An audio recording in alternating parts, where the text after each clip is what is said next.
l'actualité automobile. Faites le plein. Un parcours bien contrôlé. C'est le Guide de l'auto. La référence depuis 1967.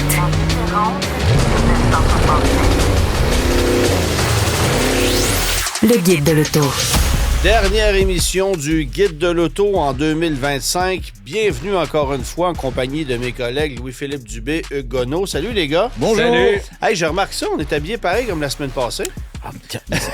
Non, mais ça, c'est un pur hasard. Là. C'est vraiment un pur hasard. C'est sûrement pas parce qu'on enregistre l'émission tout de suite après celle de la semaine passée. Ça se peut pas. Bon, cela étant dit... on est honnête, là. On est honnête, on c'est est ça, dans l'honnêteté exactement. avec vous, Bon, chers auditeurs. Bilan de l'année 2025. Et on a eu l'idée peut-être de débuter avec ce qui a le plus marché sur le site web. Des fois, c'est étonnant comment une actualité... D'école. Anodine. Peut partir en vrille comme ça. Ouais. Alors, tu nous as fait un répertoire des articles, des actualités qui ont le plus suscité l'attention des lecteurs, des internautes. Des internautes, voilà, sur le site web du Guide de l'auto, guideautoweb.com, évidemment. Oui, qui vient de se faire une petite peau neuve, le Guide AutoWeb. Écoute, en nettoyant un petit peu les top 10 parce que les gens aiment les galeries, puis on les consulte et on les reconsulte et on les reconsulte. Et il y a des palmarès qu'on a fait qui ont été fort populaires cette année, il faut le souligner. La première actualité qu'on a trouvée dans les plus populaires, c'est le fait que la Nissan Versa nous quitte. Es-tu sérieux? Oui. Donc, il y a plus de gens qui ont cliqué sur la nouvelle que de gens qui en ont acheté. Ça en a... Clairement. Parce que on peut pas dire que ça a été une histoire à succès, ça. C'était la voiture la plus abordable. C'est un sujet social, là, ça, le fait qu'on avait perdu la voiture la plus abordable, donc avec la Versa qui est partie. Puis ça, c'est quelque chose que les gens nous le disent et nous le répètent. Les véhicules deviennent de plus en plus dispendieux. Donc, ça a suscité la discussion. Oui, évidemment. Et c'est une auto qui... était là, Nissan ne faisait pas de promotion. Évidemment, tu te pointais chez le concessionnaire et la première job du vendeur, c'était de te niveler vers une Sentra. En location, Nissan avait complètement dévalué la valeur résiduelle, ce qui veut dire que ça coûtait plus cher qu'une Sentra en location, ça coûtait même plus cher qu'un Kicks. Alors, ça avait absolument aucun de bon sens.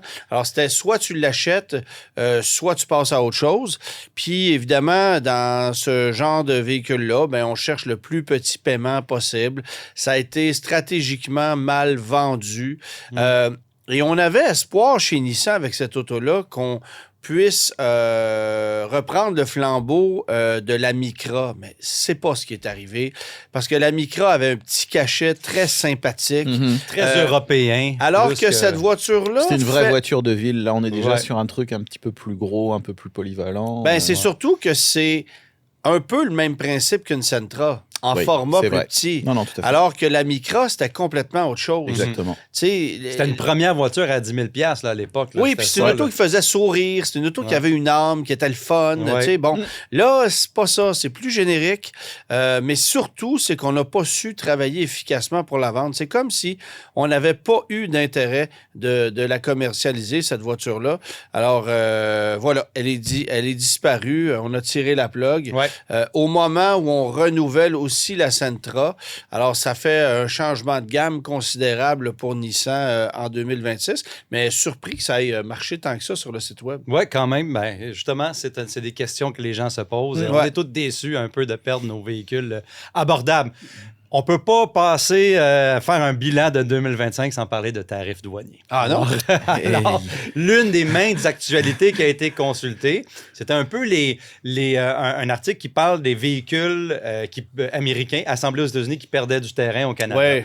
Pas seulement par esprit un peu patriotique du côté de chez nous, mais aussi du côté des constructeurs qui ont décidé de slacker la pédale, comme on dit sur les importations de plusieurs véhicules du côté des États-Unis. Je me rappelle, on avait parlé de Nissan pendant un bout de temps avec le Frontier, le Murano, puis le Pathfinder, etc. Bon, ça a été...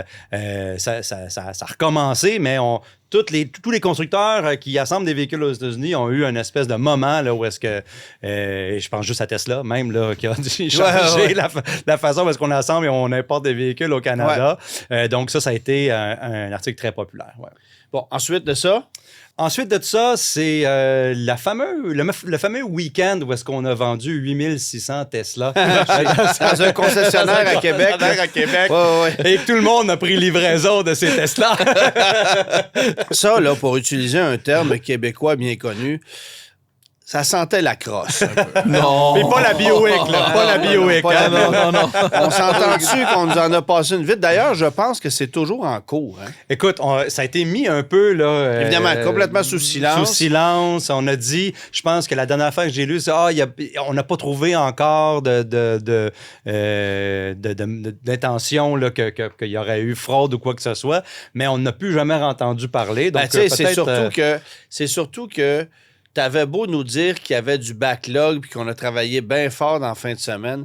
Moi, j'en connais pas un concessionnaire unique qui vend un tel nombre de véhicules dans l'année, surtout dans le monde de l'électrique. Ouais. Oui, tu as peut-être des gros concessionnaires GM comme Payet qui vont vendre 5000 pick-up avec beaucoup d'exportations. Bon, on peut en nommer quelques-uns, là, mais là, c'est une filière Tesla à Québec.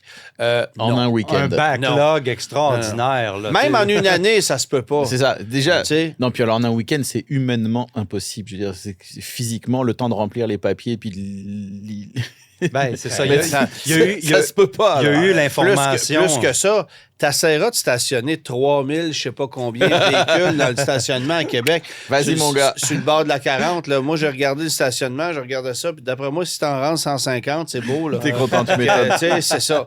Fait que, non, ça se peut pas. Puis c'est pour ça que ça a fait réagir aussi, parce qu'il y a personne qui y a cru, là. Oui, et Tesla a fait partie des manchettes, là, toute l'année à cause de son association avec le Parti républicain aux États-Unis, de Elon Musk, tu sais, toutes les nouveautés et pas nouveautés qui sont arrivées chez Tesla. Donc, ça faisait partie un peu je pense que c'est le deuxième constructeur duquel on a le plus parlé après Toyota, parce que Toyota... Amazon a fait beaucoup d'argent grâce à Tesla en vendant un autocollant qui disait « J'ai acheté ce véhicule avant qu'Elon Musk devienne oui. Ils en ont vendu. Ils en ont vendu pas mal. On peut pas passer le bilan sans en parler. L'autre article, ensuite, qui a été très, très, très populaire, ça implique Hugues, ici, Gonneau, qui a eu la brillante idée d'aller visiter en bon français, scrapyard. Dans la région de Mont-Tremblant, une casse avec des véhicules anciens de toutes sortes. Puis je suis tellement content que tu es avec nous. Ben, tu es tout le temps avec nous ici à l'émission, mais qu'on puisse parler de cet article-là dans le cadre de l'émission, parce que du bilan 2025, ça a été un des articles les plus populaires. Moi, j'étais content, en plus de savoir que tu sortais de chez vous de temps en temps. Je la voyais venir, celle-là. Non, effectivement, c'est une cour à scrap que j'avais visitée en 2012 avec Fabrice du magazine V8 Passion. Qu'on salue. Et c'est un lieu vraiment super pour les amateurs de voitures anciennes. Et Mario, qui tient cette casse-là, est un type d'une gentillesse inimaginable. Un passionné d'automobile. Un passionné, c'est un type vraiment très, très gentil. Puis il fait pas ça pour l'argent, il fait ça vraiment pour son plaisir. Passion. C'est de la passion à l'état pur. Et puis il vend quelques pièces ici et là pour essayer de rentabiliser un peu le truc, mais il n'y a pas d'argent à faire. Et il a accumulé plusieurs centaines de vieilles voitures. Ça part des années 30-40. Il y a beaucoup de 50, 60, 70. Il y a beaucoup de véhicules extrêmement rares. Il y a beaucoup de véhicules canadiens, de modèles canadiens. Il y a de la Monarch, du la Beaumont, des choses comme ça. Voilà, des choses vraiment canadiennes, c'en est une. Et je trouve ça vraiment passionnant de revoir ces véhicules, même s'ils sont tous dans un état plus ou moins... mais ils existent encore. Et y a-tu des véhicules là-dedans qui sont... qui pourraient être sauvés? Oui, qui pourraient être restaurés, plus rendus là.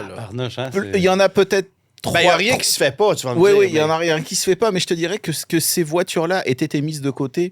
Tout d'un coup, si quelqu'un veut par exemple restaurer une vieille Monarch, il y a encore de la pièce, pas beaucoup, mais tu as une chance de trouver des choses spéciales qui sont absolument introuvables parce que tu peux pas te référer au marché américain pour aller chercher ces pièces-là. Et moi, je trouve ça génial. Et en plus, il met un travail d'organisation. Il s'organise pour mettre les voitures sur de la tôle ondulée pour que ça ne pourrisse pas trop le moins possible. L'humidité du sol. Il fait des efforts que les arbres incroyables. ne poussent pas à travers. Ouais. Mais il y en a quelques-unes, c'est le cas. Puis moi, j'ai vraiment été impressionné. Par exemple, moi, j'aime beaucoup la marque Impérial. Il y a une section entière d'Impérial, de véhicules que j'ai même jamais vus dans des shows. Et là, il y en avait 3-4, là. Tu sais, des Impériales des dernières années, les 72, 13, 14, 15. Moi, c'est des modèles que j'aime beaucoup. Et il y en avait. Et j'en ai rarement vu dans des shows, voire jamais. Donc, c'était vraiment un truc... moi, c'était un vrai... Un musée. Est-ce que c'est un commerce? Est-ce que c'est ouvert au public, ça? Si tu appelles et que tu... Sur demande. Sur demande, oui. OK. Et y aller, c'était un vrai plaisir. Et le fait que la galerie ait marché, ça a été une très belle surprise. Merci à tous d'avoir jeté un coup d'œil à cette galerie. On voit vers les arbres, sur ceux qui ont la vidéo, on voit une Impériale vers le côté droit. Oui. Donc, voilà. Wow. Ils sont montés sur des pattes, là, tout ça. Ouais, là. le plus possible. Non, il met un travail de fou pour maintenir ça. Et c'était vraiment un gros plaisir d'aller là. Ouais, je suis bien content que nos lecteurs aussi affectionnent ce type de contenu-là, parce que c'est encourageant plus que de parler tout le temps de Tesla. Puis oui, exactement. De chargeur NACS. Alors, un autre constructeur a ajouté le chargeur NACS. Oui, c'est ça.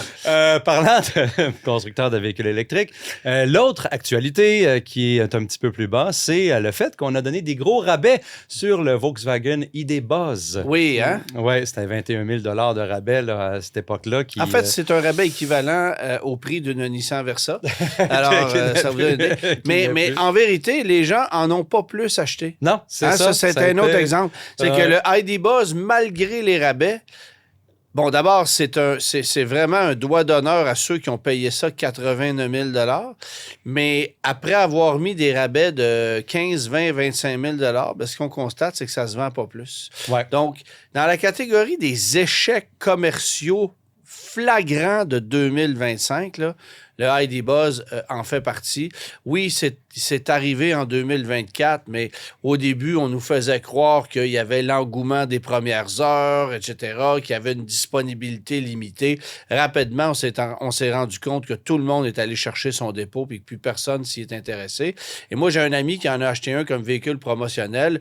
Il a payé le véhicule 58 000 $ avec 3 000 km au compteur. C'est un démo de concessionnaire. PDSF, 88 000. Mm-hmm. Alors, tu sais, ça te donne une idée à quel point là, on fait tout pour s'en débarrasser. Puis si on perd de l'argent, c'est pas grave. Ouais. 30 000 $ de rabais pour 3 000 km, là, ça fait cher du kilomètre. Là. Ça fait cher du kilomètre. Ouais. Oui, mais quand il faut que tu payes le véhicule qui est en inventaire à tous les mois puis que ça te coûte des taux d'intérêt puis tout ça. Oui. Bon. Pas le choix. On n'aurait pas pu de. Tu sais, on savait que ça peut serait devenir pas... des Tiguan, là, tu sais, oui, dans l'inventaire. Là, on savait que ça serait peut-être pas le succès auquel on s'attendait il y a 4-5 ans, quand tout le monde parlait de ça. On ne savait pas que ça serait un échec. Aussi, Mais je pense que justement, le problème, c'est que c'était hot il y a 4-5 ans. Puis en général, ce genre de véhicule-là, quand c'est hot et qu'il faut attendre 4 ans pour l'avoir, les gens... C'est un des 3 facteurs. C'est-à-dire que... Les gens passent à autre chose à un moment. C'est bien beau de le vouloir, mais à un moment, là, tu dis, moi, s'il faut que je change ma voiture, je vais la changer, là, puis tout bas. Ça a été le cas pour plusieurs véhicules. C'est un des 3 facteurs. Les 2 autres facteurs étant le prix et l'autonomie. Fin de l'histoire. Puis le brillant stratège qui a eu l'idée de dire, les modèles à 4 roues motrices, on n'offrira pas de banquette. C'est une minivan. Allô? Ouais. Tu sais, mal planifié. Moi, je sais pas, là, mais si je veux ça, je veux le 4 roues motrices. Et si je m'achète une minivan, demande pas des sièges capitaines, c'est une minivan. Non, mais en fait, c'est ça. Ils ont dit, on ne vend pas une minivan, on vend un truc. Ouais, c'est ça. Ben, là, vous aviez absolument raison, vous en vendez pas. Voilà. Fait que, bien vu. c'est exactement ce qui est arrivé. Autre chose? Ensuite, évidemment, le Toyota RAV4 qui entre dans une nouvelle génération, ça, évidemment. Attendait, donc, tous les articles de Toyota RAV4 ont été très consultés. C'est un véhicule qu'on attendait beaucoup. Évidemment, on ne le dira pas assez, les cycles de produits chez Toyota sont très longs. Et puis, Antoine, tu as pu aller voir le véhicule, l'essayer, etc. Donc, tous ces contenus-là ont été très très populaire. Elle est très populaire parce que oui, le RAV4, c'est un excellent véhicule, mais aussi il y a le fait qu'il est assemblé chez nous, donc il y a eu quand même... Ça allait avec les affaires de tarifs. C'est clair qu'en 2025, ça joue. Ça allait avec les affaires de tarifs et tout, donc les gens ont suivi l'évolution du lancement de ce véhicule-là, et puis il va arriver chez nous là, éventuellement. Ils ne sont pas dans les concessionnaires encore, là, ça arrive l'an prochain. Ça arrive, oui, d'ici quelques semaines. Ouais. On devrait dévoiler d'ailleurs les prix très prochainement, parce qu'on n'a toujours pas les prix du RAV4 2026. Ouais. Je pense que Toyota attend à la toute dernière minute pour nous annoncer que ça va être vraiment cher. Tu sais, quand on dit on va vous annoncer ça plus près de la date de lancement, là, on pousse la note un peu. Là. C'est jamais bon signe. Oh, c'est ça. Mais tu sais, il y a des constructeurs, on l'a vu aussi, là, je pense à la Nissan Sentra. Il y a eu l'événement de la Sentra. On devait dévoiler les prix à ce moment-là. Essayer la Sentra. Finalement, non. Fait que là, Nissan me réécrit et me dit tu pourrais réécrire un autre article. Non, ça n'arrivera pas. Gars, là. Planifiez vos trucs, faites tout ça. Quand même que tu me donnes le prix, quand même que tu retardes l'essai de 2 semaines ou je sais pas, mais arrangez-vous pour avoir l'information complète. On veut savoir combien ça coûte. C'est pas mal la base avec une Nissan Sentra. Ouais. C'est pas comme si on était dans un territoire Rolls-Royce. Là. La voiture, OK, c'est une chose, mais combien ça coûte, c'est pas mal la question que tout le monde se pose. Ouais. Et si tu me partages pas l'information et que tu penses que je vais juste m'émerveiller à regarder une Sentra qui n'a pas changé avec une nouvelle carrosserie... Faut changer ta médication, là. Je dirais la même chose pour plusieurs véhicules. Quand on écrit nos essais, on va dans les événements, on va écrire notre essai, on va dire, oui, c'est agréable à conduire, mais à quel prix? Oui, c'est confortable à l'intérieur, c'est bien rempli en tant que technologie, mais à quel prix? Et donc, pour le positionner, le véhicule et donner une bonne note ou une note qui va avec ce véhicule-là, le prix, c'est un gros morceau. J'ai envie de te dire au point où désormais, je pose la question à savoir, avez-vous les prix? Parce que si je me déplace à l'autre bout de l'Amérique du Nord pour aller mettre un véhicule à l'essai, puis que j'ai pas l'information complète, moi, je suis pas capable de livrer un contenu qui est complet. Ouais. Puis ça, je trouve ça plus ou moins intéressant. Évidemment, si on est loin avant la des date... fois, c'est 2027, 2028. C'est ça. Si le véhicule est commercialisé 8 mois, 10 mois, 1 an plus tard, c'est une chose. Pas le savoir, mais s'il arrive chez les concessionnaires dans quelques semaines, vous les avez les prix, arrêtez de nous niaiser. Fait que là, ça serait le fun d'avoir l'information. Mais RAV4, clairement. C'est sûr qu'on en a entendu énormément parler. Un autre, Honda Prélude. On va en parler, on va en reparler, mais on en a parlé dans l'émission la semaine dernière de cet essai que tu as fait, mais sous embargo, mais pas sous embargo, etc. Mais cela étant dit, la Prélude... ramener le nom Prélude chez Honda, c'est un coup stratégique très intéressant. Extraordinaire. On s'est longtemps moqué du fait que Ford avait baptisé son VUS électrique Mustang Mach-E. Aujourd'hui, il n'y a personne qui peut dire que c'était un échec sur le plan marketing. Au contraire. Donc, c'est la même chose avec la Prélude. On aurait tout simplement pu l'appeler Civic Coupé, là. Mais de fait de ramener le nom Prélude... il y a un petit truc en plus. Je pense que... c'est bien. Je pense que c'est totalement réussi. Alors, oui, c'est une auto qui a fait énormément jaser, bien évidemment. Et puis, j'avais eu la chance de la conduire aussi et de donner mes impressions de conduite bien avant qu'on décide peut-être un jour d'inventer un embargo pour cette voiture-là parce que les Américains vont la conduire 3 mois plus tard. Alors, regarde, ça a fonctionné. Vous pouvez visiter le guide de l'auto. Oui, et ça a été très, très populaire comme contenu. C'est pour ça qu'on en parle aujourd'hui dans cette liste. Voilà. Subaru Crosstrek hybride. Crosstrek très populaire chez nous, donc je ne suis pas surpris qu'on l'attendait, cette motorisation hybride-là. Évidemment, les performances, on peut en parler, par exemple, là, de comment que ça rivalise avec les autres membres de son segment. Par contre, c'était quelque chose qu'on attendait beaucoup. Très réticent à l'arrivée de ce modèle-là parce que j'aurai la chance de la conduire d'ici quelques semaines.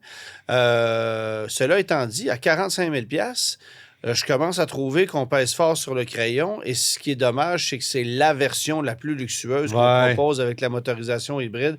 Moi, je pense qu'on aurait pu y aller avec un modèle de milieu de gamme en payant un supplément pour la pour la motorisation hybride? Puis à quel point est-ce que ça va être réellement beaucoup plus efficace que ce qu'on a sous le capot du modèle régulier, c'est-à-dire un 2,5 litres? Parce qu'il faudra voir. On a vu, c'est la motorisation hybride avec le Forester. Là, oui, c'est exactement la même chose. On a vu les performances en termes d'efficacité. Oui, on n'est pas au niveau d'une Corolla Cross en termes de rendement énergétique. C'est un peu à ça que je voulais en venir en termes de prix et rendement énergétique. Mais moi, c'est pas tant le rendement que le fait que tu m'obliges à payer 45 000 pour une Crosstrek pour profiter d'une technologie qui est peut-être pas si impressionnante que ça. Et peut-être pas si fiable que ça non plus, là, parce qu'on a le moteur qu'on connaît, si tu peux payer pour le modèle d'entrée-gamme avec le moteur que tu connais, et que l'efficacité est pas si différente que ça. Tu le feras pas hybride pour avoir le petit emblème hybride en arrière. Mais c'est un véhicule populaire au Québec. Les gens s'y intéressent. C'est normal qu'ils aient cliqué sur l'article, bien sûr. Chevrolet Bolt 2027. Ouais. On l'attendait. Ça, c'est l'autre, le prochain. Mais ça, c'est une auto qui a eu un gros succès chez nous. Ouais. Je doute fort que ça se répète. Parce que d'abord, ça a eu du succès en raison des subventions. Oui. Ça a eu du succès parce que Chevrolet est arrivé au bon moment avec un produit qui répondait aux besoins des consommateurs à cette période-là. De revenir avec la même voiture 5 ans plus tard, alors que tout le monde s'est ajusté et alors que plusieurs autres constructeurs débarquent avec des véhicules en compétition, ça ne sera pas la même game. D'autant plus que la Bolt est une voiture fabriquée aux États-Unis, alors que l'Equinox V est de fabrication mexicaine. Il y a des tarifs qui viennent en partie s'appliquer sur une voiture comme celle-là, même si GM a des usines une usine au Canada. Alors, à quel point on va être capable de nous la vendre à prix compétitif par rapport à un Equinox sur lequel on met de gros rabais en ce moment? Moi, j'ai l'impression qu'il n'y aura pas un gros écart de prix entre les deux. Et rendu là, pas besoin de te dire que les gens vont se diriger vers l'Equinox. Il y a quelques personnes qui vont préférer le format de la Bolt, mais oubliez le succès qu'on a déjà connu. Moi, je pense que c'est histoire du passé. Je suis d'accord avec toi. Puis aussi, quand ça avait été mis en marché, c'était un véhicule qui avait 400 km d'autonomie au départ, en 2016. Tous ses variables en 2016. Ouais. Donc ça, c'était... Puis contrairement aux autres, où est-ce qu'on avait des autonomies qui étaient moins bonnes, surtout dans les modèles de base, avec la Bolt, c'était... là, tu as une Kia K4 qui est le parent pauvre de la gamme. Donc, le modèle d'entrée de gamme à petite batterie fait 391 km. Sinon, tu es à 553. Ouais. Alors, c'est sûr que 400 km aujourd'hui, c'est presque rendu une norme minimale. Ouais. Alors qu'à l'époque, c'était ce qu'il y avait de mieux. Ouais. C'est donc, bonjour Fiat. Alors, à part ça? C'est pas mal ça. C'est pas mal ça. Pas mal ça. Le guide de l'auto. Parcours l'actualité automobile sans dérapage ni accrochage. Bon, les gars, évidemment, vous avez conduit beaucoup de voitures cette année. Il y en a qui vous ont marqué plus que d'autres. Certaines pour de bonnes raisons, d'autres pour de pas bonnes raisons. Louis-Philippe, on va commencer par toi. Tes coups de cœur.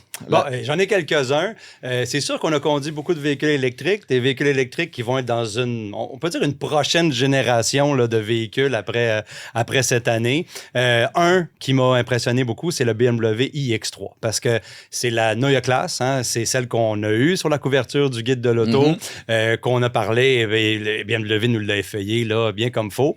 Alors, le iX3, c'est le premier de cette lignée de véhicules-là qui dicte un peu ça va être quoi le BMW avec les véhicules électriques dans les prochaines années et même les véhicules thermiques, mais ça, on n'est pas rendu là. Donc, un véhicule que j'ai été très impressionné pour une chose spécifique. Oui, la puissance est là, mais c'est un char électrique. Oui, l'autonomie est là, c'est plus que 600 km d'autonomie et la recharge, elle est là aussi avec 400 kW de puissance de recharge maximale.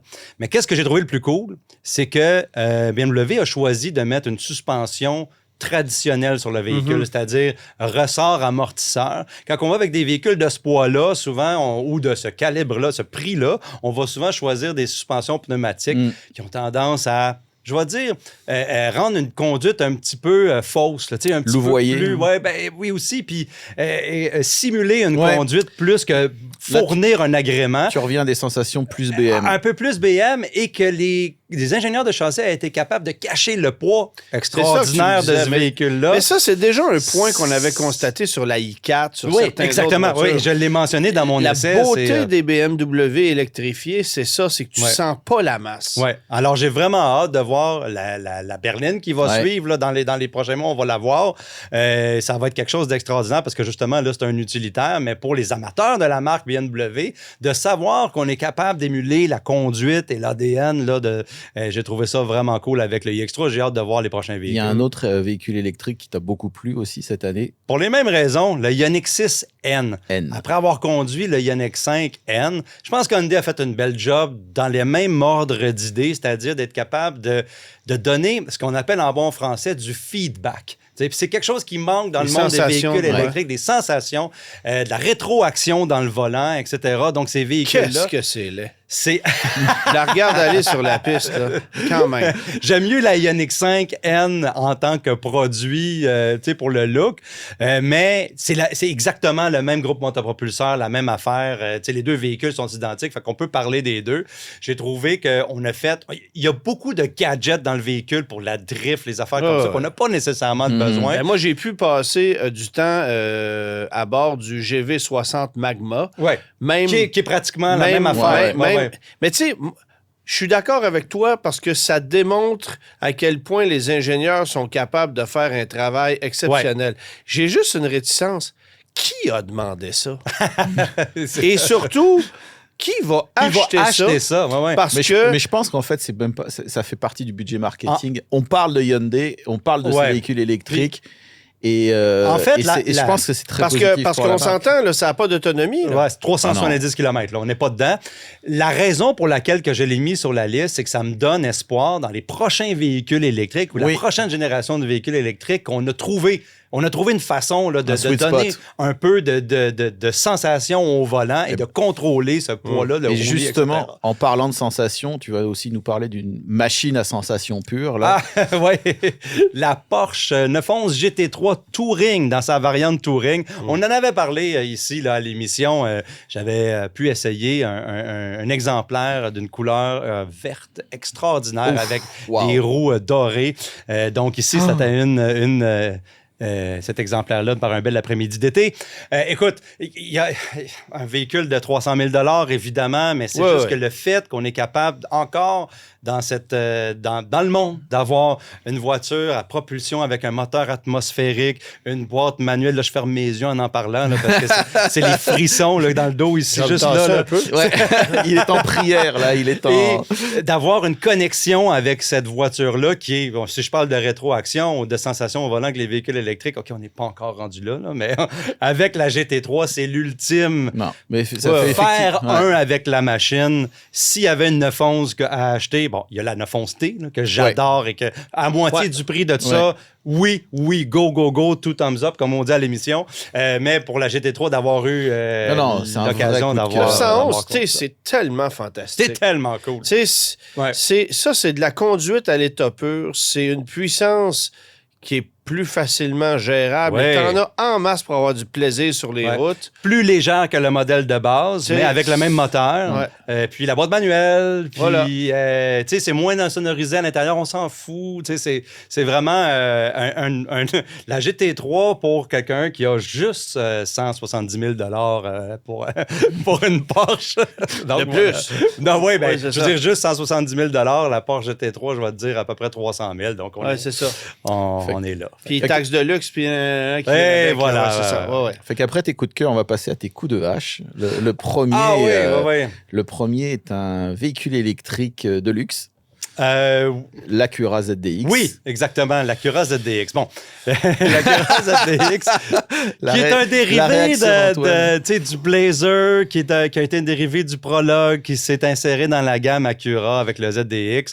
Qu'est-ce que j'aime normalement des véhicules Acura, c'est quand tu arrives dans l'habitacle, c'est bien fini, c'est pas le plus moderne, c'est pas les véhicules les plus modernes. C'est un cachet assez... Mais ça a un cachet très spécial, propre à Acura. Et quand j'ai embarqué dans le typiquement japonais, là, Oh my God, c'est pas du tout. Hein? J'aurais un collègue qui dirait c'est le seul Acura avec OnStar dedans. C'est ça. Ouais. Mais je veux dire, on retrouvait pas de la marque Acura. Puis moi, je trouve que la marque Acura a encore sa place dans le paysage automobile, Absolument. peu importe qu'est-ce qu'on va dire. Et puis, il y a toujours la marque Acura, un peu comme Lexus, on va parler tantôt, a amené un certain niveau de luxe qu'on ne connaissait pas à une certaine époque et Acura a pu faire ça. Et le ZDX n'a pas amené en moi cette sensation-là. Donc, pour moi, c'était dommage. Mais on va en parler aussi. C'est du vide. C'est littéralement du vide. C'est ça. C'est lourd, c'est vide, c'était juste là parce que ça avait besoin fallait le faire. Il fallait répondre à un besoin réglementaire. Essentiellement, ça fait partie de ces véhicules pour lesquels on se demande, mais autrement dit, quelle est la raison pour laquelle je vais acheter ça versus, par exemple, le Lyriq?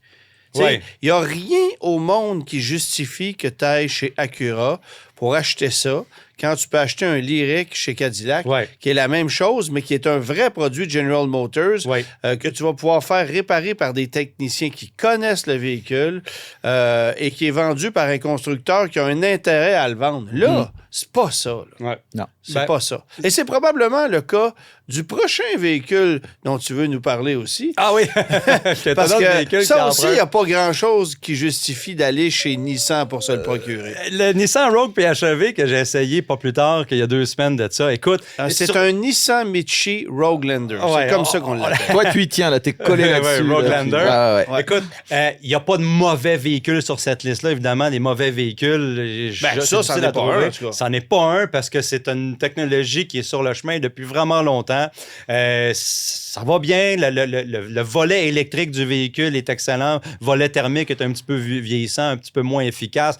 On le sait, c'est toutes les caractéristiques qu'on aime et on aime moins du Mitsubishi Outlander PHEV qui se retrouve dans le Rogue PHEV. En fait, pour la raison suivante, c'est un Mitsubishi Outlander exactement, PHEV. sans la garantie. Sans la garantie. C'est ça qui est fou, là. Donc, c'est un quoi petit l'intérêt? peu un espèce c'est vraiment pour que les gens tapent dans Google Nissan Rogue hybride, il y a quelque chose qui sort, bon, puis on le voit, on va le voir chez le concessionnaire, etc.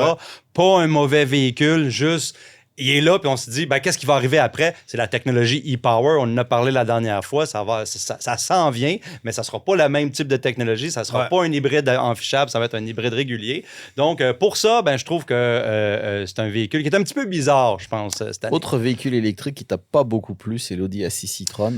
Ouais, Audi A6 e-tron, c'est un... Écoute, j'aime le look qu'Audi a donné là, à ce véhicule-là. Ah, tu vois, pas moi. Je trouve ça générique. C'est générique, c'est bulle un peu, mais tu sais, les blocs optiques, ça va, tout ça, c'est correct. Et dans la variante Avant, là, la variante familiale, j'ai trouvé ça très correct quand j'ai pu l'essayer, était à côté.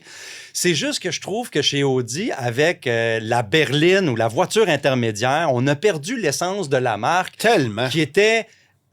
tu rentres dedans, la finition, la disposition des éléments, c'est pas une grande voiture de luxe, c'est entre la sportive, la petite berline sportive et la grande berline de luxe. Et là, on a perdu ça avec des écrans un peu partout, des panneaux pour le conducteur passager.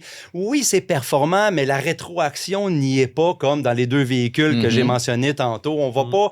Et une affaire qui me dérangeait aussi, c'est qu'il y avait la A6 et la S6, et la différence entre les deux, dans la génération, par exemple, là, S6, B5, là, whatever, là, la différence entre les deux était marquante. Et maintenant, la différence, on dirait que c'est comme un software. Programmation logicielle qui est arrivé, sans dire que, OK, il y a pas un petit peu plus de résistance dans le volant, il y a un petit peu plus de résistance dans le volant. On n'est pas les premiers à faire ça. Là. Les Porsche Taycan, c'est littéralement ça. Oui, c'est ça. Puis le S, j'aimerais ça le retrouver chez Audi dans les véhicules électriques. Et dans cette génération-là, je l'ai pas senti. Ouais. Antoine, à ton tour. Oui. Coup de cœur. Je commence par la prélude. Et vous allez voir que j'ai des coups de cœur plus pragmatiques. Je me rends compte que j'apprécie de moins en moins le luxe inutile et les fioritures dans le monde de l'automobile. J'aime ça revenir... Dieu sait s'il y en a maintenant. Là. Et bien que ça. Et j'aime ça revenir à l'essentiel des fois pour réaliser qu'il y a des voitures relativement de base qui font un travail exceptionnel. Je suis encore obligé de vous dire, là, je ne l'ai pas mis dans mes coups de cœur cette année, mais je suis encore obligé de vous dire qu'une des plus merveilleuses voitures au monde, c'est la Mazda MX-5. Parfaitement d'accord. D'ailleurs, on va ouvrir le bal de la saison de la nouvelle émission du Guide de l'auto cette année avec la Mazda MX-5 et le modèle 35e anniversaire. C'est une voiture fantastique. Et le retour de la Prélude, ça rime avec ça. Et là, j'entends tout le monde, ouais, mais ça n'a pas de moteur, ça tire pas, c'est pas... On s'en fout. C'est pas l'objectif de cette voiture-là. En ce qui me concerne, l'objectif de la Prélude, c'est de vous offrir une voiture originale en design, distinctive, capable d'être polyvalente à ses heures, de vous offrir un bon rendement énergétique, mais surtout de vous offrir du plaisir de conduite à vitesse légale. Absolument. Alors, prenez cette voiture-là, dites-vous que vous êtes à bord d'une Civic hybride, raccourcissez l'empattement, élargissez les voies, asseyez-vous plus bas et mettez une programmation de transmission qui fait en sorte que vous avez d'abord une réelle sensation de passage de vitesse et une réelle sensation d'une sonorisation de moteur de Civic SI. Et vous allez voir que c'est vraiment une petite bagnole amusante. Et un train avant de la Type R. Oui, puis tu as tout le berceau de suspension d'une Type R. Bref, c'est cher, là. C'est vrai que c'est beaucoup... En proportion, c'est beaucoup moins cher qu'aux États-Unis, mais c'est une auto qui, à 50 quelques mille dollars, est capable de te garantir un coût de possession à long terme très faible, une dépréciation qui ne sera pas trop forte. Tu vas avoir du plaisir avec ta voiture au quotidien. Et tu ne perdras pas tes points en 3 mois. Et tu ne perdras pas tes points en 3 mois. Et c'est sûr que si tu cherches la fusée pour accélérer puis monter à 200 km/h, oublie ça. Il y a d'autres produits pour ça. Il y a d'autres produits. Mais la Prélude s'inscrit dans ce segment de voitures qu'on a vu disparaître. Et je trouve ça le fun que ce soit Honda, qui est une entreprise très conservatrice, qui nous ramène ça. Bon, évidemment, c'est limité, là. C'est 3 couleurs, une version, un prix. On ne s'énerve pas avec ça. Et la quantité est extrêmement limitée. Je pense que c'est une aussi. façon de faire qui permet aussi de faciliter la mise en marché et puis de réduire les coûts de production, etc. On fait un truc simple et puis voilà. Et ça nous permet de le sortir et en fait, c'est un win-win, quoi. Puis, tu sais, on a vu disparaître à vitesse grand V les coupés, les cabriolets sur notre marché. Aïe, aïe. De voir ça revenir sur le marché, je trouve ça vraiment cool. Puis, en plus, c'est le fun. Maintenant, on passe à un véhicule complètement différent, le Kia EV3. Ouais, alors, j'ai pu conduire le V4, j'ai pu conduire la EV5, mais le V3, dans sa formule, qui vient un peu remplacer la Kia Soul, je trouve que c'est tellement sympathique. Ça va bien, c'est un beau format, c'est un look sensationnel. Vous allez en voir partout en ville de cette petite bébête-là. Et je sais qu'on va arriver avec un prix hyper concurrentiel qui va faire rougir de honte la Nissan Leaf et probablement même la Chevrolet Bolt. Alors, j'ai très hâte de voir comment le CHR chez Toyota va se positionner par rapport à ça. On le conduira d'ici quelques mois d'ailleurs, mais la Kia V3, quand ça va arriver sur le marché, je lui prédis un succès exceptionnel. Et il ne faut pas oublier que c'est un véhicule exclusif au marché canadien. Ben, pas exclusif au marché canadien, mais dans le sens que c'est ça. Ça ne sera pas vendu aux États-Unis. Alors, on va avoir un petit cachet bien intéressant de ce côté-là. Moi, j'ai adoré ça. Tu sais, c'est vraiment le genre de véhicule électrique qu'on veut voir commercialisé sur notre marché. Tout le contraire du ZDX dont tu nous parlais il y a quelques instants. Là. C'est vraiment une belle machine. On part complètement ailleurs, Dodge Charger. Oui, pas dans sa formule électrique. Voilà. Mais en fait, pour une seule raison, c'est une grosse voiture. C'est vrai que le moteur à 6 cylindres est pas très économique et on aurait peut-être aimé avoir un rendement énergétique mieux que ça. C'est vrai que la finition à l'intérieur, c'est du Dodge. Alors, tu vois que le comptable est passé dans l'équation. Mais une grosse voiture américaine traditionnelle, ça n'existe plus. Et je me rends compte à quel point je m'ennuie des voitures américaines. Écoute, ça me fait m'ennuyer de tout ce qu'on a commercialisé. Tu sais, on s'en rendait pas compte, mais Chevrolet qui vendait une Impala, qui vendait une Malibu, Ford qui vendait une Taurus, ben, il y avait une demande, il y avait un intérêt pour ce genre de voiture-là. On les a laissés aller, là. On les a laissés aller. Mais Dodge a réussi à faire perdurer la Charger longtemps. C'est une voiture voiture qu'on regardait de haut, ben, tu sais quoi? C'est une auto qu'on aime encore. Là, je parle de l'ancienne génération. Ouais. Et la nouvelle génération avec le moteur à combustion, et particulièrement en berline, je pense que ça va connaître un bon succès. Beaucoup plus aux États-Unis qu'au Canada, là. Mais, puis en plus, c'est une voiture à haillons. Il y a de la place là-dedans. La position de conduite est géniale. Ça va bien. Il est beau. C'est tellement beau. Là. Ma seule crainte, là, c'est que Dodge... parce qu'on connaît le niveau de compétence des stratèges marketing là-bas. La seule crainte, c'est qu'on bousille la commercialisation du produit comme on l'a fait avec la Charger électrique et comme on l'a fait avec le Downy Wagoneer S. On est arrivé avec ces deux véhicules-là en décembre 24 avec des Model Year 2024 avec des prix exorbitants. Tu sais, pas de stratégie, rien. Il fallait juste les garrocher là pour être certain qu'on arrive avant la fin de l'année avec deux produits qui n'étaient pas prêts. Alors, évidemment, mon coup de cœur est beaucoup plus du côté de la Charger à essence que de l'électrique. Mais le fait que Dodge revienne sur le marché, tu sais, j'espère que Dodge va multiplier les modèles, les offres et qu'on va revenir avec des gammes plus amusante, plus pragmatique, puis pas juste avec des véhicules à gros muscles, avec des tatous, là. C'est pas ça qu'on veut, là. On veut une gamme de voitures qui répond aux désirs et aux besoins des acheteurs nord-américains. Camions et voitures. Un autre coup de cœur, pas étonnant par rapport à ce que tu viens de dire, mais une voiture qui est en fin de vie, la Lexus IS 500. Ah, ben, t'es en fin de vie, puis pas à peu près. En fait, ça a été un coup de cœur personnel. Tu sais, une voiture japonaise avec la qualité de fabrication qu'on lui connaît, avec le souci du détail, la conduite de cette voiture-là. La photo que vous voyez à l'écran, pour ceux qui nous écoutent en vidéo, j'ai pris ça dans la région de Niagara-on-the-Lake. C'était un endroit où je m'arrêtais souvent pour faire de la photo parce qu'il n'y a jamais un chat qui passe par là. Et puis, c'était l'automne. La voiture peinte en jaune brillait absolument. Ouais. Et là, tu peux avoir un Final Edition en ce moment. Mais tu sais, une japonaise V8 propulsée, 472 chevaux, confortable, raffinée.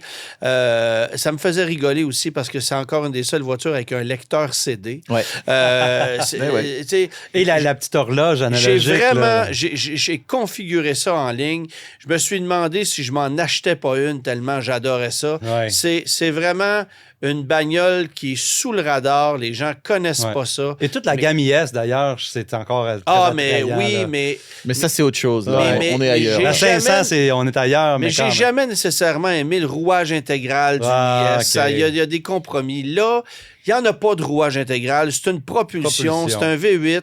C'est pas économique. C'est pas grave. Puis ça va bien. C'est vraiment une très, très belle machine. Il en reste que quelques unités sur le marché canadien.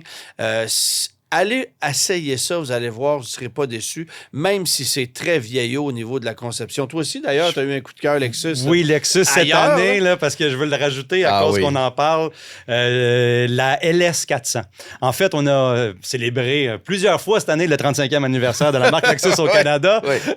Puis, tant mieux, parce que, écoute, Lexus a sorti des anciens modèles, ES 250, dont LS 400 et des vieux RAV4 aussi, puis tout ça. Je trouve ça tellement intéressant parce que c'est des véhicules qui vieillissent très, très bien dans le temps, autant au niveau du design qu'au niveau de la qualité. Hein, parce que c'est extraordinaire. Et la LS 400, elle a comme déterminé un peu Lexus au Canada. C'était elle a lancé la marque. Que toi, tu as connu un millésime 91. Oui, 91. Et que la LS 400, c'est la première voiture commercialisée par Lexus en Amérique du Nord. Oui, avec la ES 250, mais qui est en même temps. C'est ça. Mais cette année-là, il avait vendu 440 keks LS 400, comme proprement dit. Et ça, cet exemplaire-là, il y avait 100 000 km, 104 000 km dessus. J'ai pu le conduire sur quelques kilomètres. C'est juste parce que c'était très...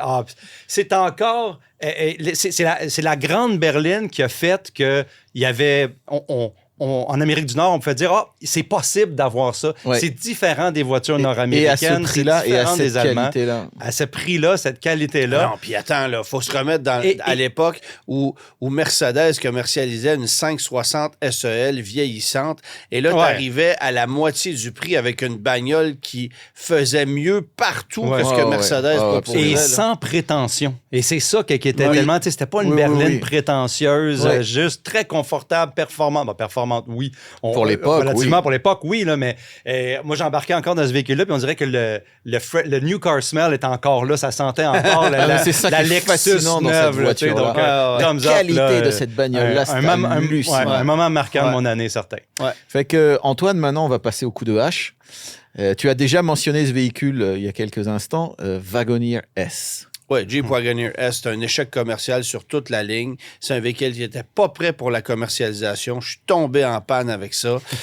Il a une belle gueule, mais on aurait dû attendre 3 ans. En fait, on aurait dû attendre et réaliser que c'était peut-être pas une bonne idée. On a voulu... Le choix du nom est pas bon. La stratégie de mise en marché marche pas. C'est 95 000 $, puis quelques semaines après, c'était 72 000. Tu sais, le gars qui a payé 95 000 pour en acheter un, là, il veut te tuer. Là. Ça, c'est sans compter qu'il passe son temps au garage. Là. Il a besoin d'avoir de bons amis là-bas. Alors... tu sais, on l'a mis de côté. C'est un véhicule complètement raté. À mon avis, il faudrait tout simplement le prendre, l'oublier, mettre ça dans la colonne des pertes, puis on passe à un autre appel. C'est peut-être ce qu'on est en train de faire, d'ailleurs, du côté de chez Jeep. Mais de grâce, ne vous déplacez pas pour aller voir le Wagoneer S parce que vous avez vu une promotion d'un concessionnaire. Dites-vous bien une chose, le concessionnaire est pris avec et c'est pas mal mieux que ce soit le concessionnaire qui soit pris avec que vous. Autre véhicule électrique qui t'a pas laissé des souvenirs impérissables, le Silverado EV. Ouais, parce que je trouve que c'est une insulte à l'intelligence, comme tous les... Rien de moins! Comme tous les gros VUS General Motors électriques, là, que ce soit le Hummer, les 2 pick-up Silverado, Sierra, le Cadillac Escaladic. Ça pèse 9500 livres, ça déplace une masse qui n'a absolument pas de bon sens. Vous bouffez des pneus en 10-15 000 km. Ça prend un barrage hydroélectrique pour le charger. Tu le branches, puis tu vois la densité de lumière de la ville qui baisse un peu. Tu sais, ça n'a pas d'allure. Venez pas me dire que vous allez sauver la planète avec un truc de même. Ça n'a aucun sens, là, sérieusement. Et Ford avait trouvé l'équilibre avec le Lightning. Là, on a dit, le problème du Lightning, c'est l'autonomie. Tiens, on va t'en mettre de l'autonomie. Mais pas en faisant une recherche et développement intéressante pour rendre la machine plus efficace sur le rendement énergétique. Non. On va rajouter du poids puis de la batterie, puis t'en veux-tu? Un peu plus, puis on mettait un trailer en arrière. Juste pour être certain que tu traînes une batterie encore plus lourde. Fait que non. Silverado Sierra EV, moi, c'est complètement... Je trouve ça complètement ridicule. Alors, à l'inverse, pas assez le Rogue 3 cylindres. Ben, en fait, c'est pas le Rogue. Parce que le Nissan Rogue, en tant que tel, c'est une machine très correcte. J'ai quelqu'un dans mon entourage qui a ce même modèle-là, mais avec le 4 cylindres qu'on avait lancé au début. Ça fait un très, très bon boulot. Mais à partir du moment où on est arrivé avec ce moteur VC turbo 3 cylindres, qui est essentiellement le 4 cylindres de l'Infiniti auquel on a retranché un cylindre, ben là, sur papier, c'est supposé être efficace. Plus puissant, plus fort en couple, plus économique, plus raffiné. Et tout ça, c'est de la pure bullshit. C'était sur le papier. C'est sur le papier parce que si tu dépasses 95 km/h sur l'autoroute, tu consommes plus que le 4 cylindres. C'est un moteur qui est désagréable à mourir. T'appuies sur le champignon, t'attends des heures avant que ça réponde. Là, il y a un petit pic de couple qui se passe à un moment donné. La sonorité est exécrable. Puis, t'as l'impression que t'es dans le vide. En plus... Problème de fiabilité, problème de chauffage. Aux États-Unis, les plaintes sont épouvantables au point où l'IHS a ouvert une enquête. Alors, oubliez cette mécanique-là. Et j'ai très, très hâte que Nissan règle le problème, arrive avec la technologie e-Power en espérant que ce soit plus fiable. Là, parce que le problème du Rogue, c'est pas la conception du véhicule en tant que tel, c'est vraiment son moteur. La bonne nouvelle, c'est qu'avec la technologie e-Power, on n'aura pas besoin de la compression variable qui fait que ce moteur-là n'est pas fiable et désagréable. Le volet compression variable, on va pouvoir mettre un petit moteur à essence régulier, même que ce soit un 3 cylindres ou quoi que ce soit, mais sans l'espèce de pendule qui vient avec et toute l'attirail qui vient avec le système VCT, Variable Compression, qui fait que ce moteur-là n'a pas été fiable. Oui, exactement. Le guide de l'auto. 2026 frappe à nos portes et évidemment, on se pose la question, qu'arrivera-t-il en 2026? qu'est-ce qu'on va remarquer? Je pense qu'il va y avoir beaucoup de mouvements du côté des constructeurs, surtout nord-américains. On va avoir des stratégies auxquelles on ne peut pas s'attendre survenir un peu partout dans l'industrie. C'est sûr. Alors, bon, évidemment, on a parlé de Ford en début d'émission. On en a parlé la semaine passée aussi. Mais je pense que de voir comment les constructeurs vont s'ajuster à tout ce qui se passe en ce moment, c'est ce qui va être le plus fascinant. Après ça, est-ce que Trump va revenir sur sa décision? Est-ce qu'on va relâcher les tarifs? Est-ce qu'on va permettre, évidemment, au Canada, aux États-Unis et au Mexique de se parler, peut-être pas comme avant, mais de façon un petit peu plus harmonieuse? Parce que là, c'est un réel problème. Là. C'est un réel problème. Puis, c'est un dossier qu'il va falloir surveiller en 2026 parce que, justement, là, on commence à sentir des contre-coups on va commencer à sentir des contre-coups du déplacement des productions, des modèles, etc. Beaucoup de constructeurs ont compté se rapprocher des États-Unis, Nissan, etc. Tout le monde, on en a parlé. Puis, il y a les dossiers aussi du côté de chez nous avec les véhicules électriques chinois. Il y a, est-ce qu'on commence à discuter un peu avec l'Europe pour voir si on n'est pas capable de se rapprocher dans nos normes? Est-ce que c'est toutes des affaires qui vont passer 2026? Et puis là, les négociations de l'accord de libre-échange de l'ACEUM vont commencer là, dans les premiers quarts de l'année. Et l'automobile, c'est un gros morceau de ça. Donc, on va être comme l'an dernier, en début d'année, là, il va y avoir beaucoup de tweets, beaucoup de ci puis de ça. On va regarder beaucoup de choses qui vont se passer. Il va y avoir beaucoup de réajustements sur le marché. Ça va être des dossiers, mais pour chez nous, qu'est-ce que moi je trouve qui est intéressant qui arrive en ce moment, c'est que justement, tu as été essayé des véhicules électriques comme le V3, le V4, etc., qui étaient un peu un souhait exaucé d'avoir des véhicules électriques un petit peu moins chers. Ben là, ça semble vouloir s'en venir. Oui, mais attention, c'est un cas de figure parce que ces véhicules-là devaient techniquement être vendus aux États-Unis. Et si on peut les obtenir chez nous, c'est parce qu'on a partagé les coûts d'homologation avec les Américains. Si ça avait été juste du Canada, on n'aurait pas pu les obtenir. Ça va finir là, peut-être. Le V5, c'est pas la même chose, mais c'est sûr que des petits véhicules comme ça, ben si on les obtient, c'est en partie à cause de ça. Fait que, est-ce que le Canada va être capable, tant que ça, d'aller chercher des véhicules ailleurs et d'en amener, dans le fond, en quantité suffisante chez nous pour se différencier du marché américain? Ça, c'est une bonne question. Cela étant dit, moi, j'ai aussi hâte de voir ce qui va arriver avec l'industrie auto-canadienne parce qu'on l'a vu se faire... on l'a vu se faire varloper pas à peu près cette année. Il y a de la grosse bullshit qui se passe. Moi, j'ai l'impression que les jeux sont faits concernant Ford à l'usine d'Oakville. Semble que Volkswagen continue de construire son usine de batterie à Saint-Thomas. Fouillez-moi pourquoi. S'il y a un constructeur chez qui ça va mal dans l'électrique, c'est bien Vaux. C'est pas parce ferme des usines en Allemagne, là, ça c'est rare. Mais bref, ça semble continuer. Évidemment, Stellantis, il y a l'usine de Brampton qui a été mise sur la glace pour une durée indéterminée. Est-ce qu'on apprendra des nouvelles concernant l'usine de Windsor où on fabrique encore les fourgonnettes, la Charger? Est-ce qu'il y aura du renouveau de ce côté-là? Difficile à dire, mais on va continuer de suivre ça de près. Et si on revient au Québec, ben là, évidemment, on sait que la subvention passe à 2000 $ au 1er janvier. Rendu là, ça ne change plus grand-chose. Les gens vont acheter le véhicule électrique qu'ils veulent et ça s'arrête là. Mais ce qui est le plus marquant, c'est que le gouvernement du Québec n'a pas encore modifié ses objectifs de vente de véhicules électriques, alors qu'on l'a fait du côté du Canada, fédéral, on l'a fait du côté des États-Unis. Alors, de l'Europe. De l'Europe aussi, ben oui, absolument. Donc, le Québec est un peu cavalier seul. L'objectif en 2026, tenez-vous bien, 32,5 % des véhicules vendus doivent être électrifiés, soit hybrides rechargeables, soit 100% électriques. On est là, on va clôturer l'année 2025 avec une moyenne entre 13 et 14 % de vente de véhicules électriques.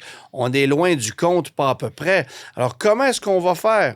avec des subventions encore réduites, à réussir à aller chercher 20 de part de marché de l'électrique pour atteindre ces objectifs-là, en ce qui me concerne, c'est littéralement impossible. Il va falloir que le gouvernement de la CAQ mette de l'eau dans son vin ou revoie les normes. Parce que si ça n'arrive pas, il y a des pénalités qui vont se payer à coût de centaines de millions de dollars de la part des constructeurs. Ça n'a aucun sens. Je pense que je me joins à tous les acteurs de l'industrie pour dire qu'en 2026, qu'est-ce qu'on souhaite, c'est cohérence entre les provinces et les objectifs et stabilité entre les pays pour les tarifs, etc. Comme ça, on peut mettre les meilleures technologies qui vont assurer un futur automobile qui est durable sans avoir peur nécessairement de... Mais je pense que il y a bien des affaires qui vont arriver avant que ça arrive. Là. Du côté des États-Unis, on en a parlé avec un petit recul en arrière. On va en profiter pour mettre les V8, de ressortir un peu les vieilles affaires pour un court période de temps. Mais après ça, il va falloir se concentrer sérieusement pour la pérennité de regarde,